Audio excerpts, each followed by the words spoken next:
کیجئے گا حضرت ابو ہریرہ رضی اللہ تعالی عنہ، صحیح مسلم شریف کی یہ روایت ہے، آپ فرماتے ہیں کہ ایک دن آقا دو جہاں صلی اللہ علیہ وآلہ وسلم نے ارشاد فرمایا کہ اے صحابہ احشدو فی المسجد، کہ اے صحابہ سارے جاؤ ذرا مسجد نبوی شریف میں نہ جمع ہو جاؤ۔ اور ایک صحابی سے کہا کہ صحابہ کو جا کر بتاؤ کہ آج اللہ کے نبی تمہارے پاس آنے لگے ہیں، وہ آ کر تمہیں قرآن پاک کا تیسرا حصہ سنائیں گے۔ کیا کریں گے بولیے سارے؟ قرآن مجید فرقان حمید کا تیسرا حصہ، یعنی 1/3، 1/3 حصہ وہ تمہیں سنائیں گے۔ تو صحابہ کرام سارے بڑے خوش ہو گئے۔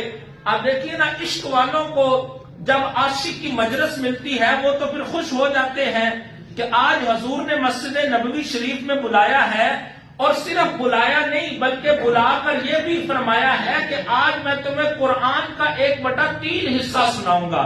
یعنی اگر آپ 30 پارے کے 3 حصے کریں تو یہ 10 پارے بنتے ہیں۔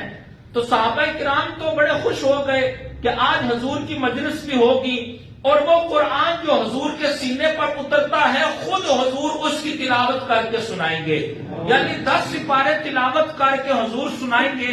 صحابہ کرام بڑے خوش ہوئے۔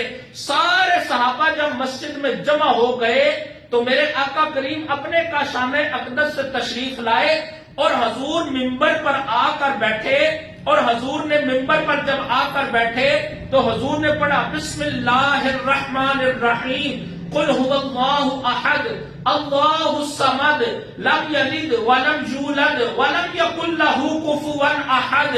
حضور نے اس سورہ مبارکہ کی تلاوت فرمائی۔ حضور منبر سے نیچے اترے، اپنے کاشان اقدس میں تشریف لے کر گئے۔ اب صحابہ یہ سمجھے کہ حضور کو شاید کوئی کام یاد آ گیا ہے، اس لیے حضور اپنے گھر تشریف لے گئے ہیں، یا حضور پر کوئی وحی آنے والی ہے اس لیے چلے گئے، یا حضور کوئی گھر سے چیز اٹھانے کے لیے۔ جو صحابہ کرام کے ذہنوں میں خیالات آئے، صحابہ کرام آپس میں گفتگو کرتے چلے گئے۔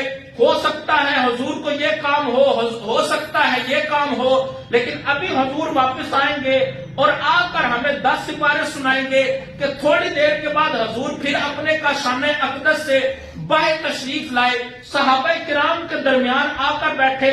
صحابہ کرام حضور کی طرف متوجہ ہوئے اور عرض کرنے لگے، حضور آپ نے فرمایا تھا آج میں تمہیں 1/3 قرآن سناؤں گا، 1/3 قرآن سناؤں گا، 1/3 قرآن سناؤں گا، تو حضور آپ ہمیں سنائیے۔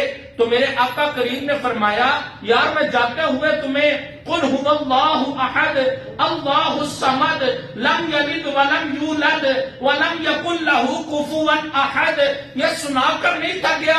پھر حضور کا جملہ سنیے، حضور نے فرمایا جو بندہ مومن ایک مرتبہ یہ 4 آیتیں پڑھ لیتا ہے، اللہ تعالیٰ اسے قرآن کا تیسرا حصہ پڑھنے کا ثواب عطا فرماتا ہے۔